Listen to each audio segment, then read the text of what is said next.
Hi, I'm Rebecca Gunther with www.m5a1photography.com, and I'm going to give you just a really quick tutorial on black and white film photography. With black and white film, there's really a lot that you can do. It starts with the ASA that you choose.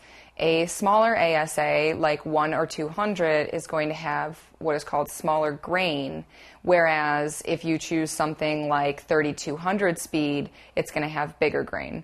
The difference in how you choose that is going to be based on whether you're shooting with a lot of light, you can use 1 or 200 for that, all the way down to if you're shooting with very, very little light, that would be 3200.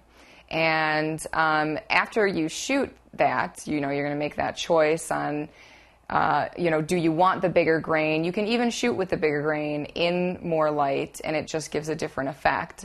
Then you're going to want to go develop the film. You can bring it to a place, or you can very easily find the chemicals and do it yourself at home. And usually the film that you buy comes with a piece of paper that will tell you the time of the developer that it's needed. Then, of course, you're going to want to find a darkroom again, or bring it to a place that can print it for you, and go ahead and print it whatever size you want, and do whatever you want to it. And that's a little bit about black and white film photography.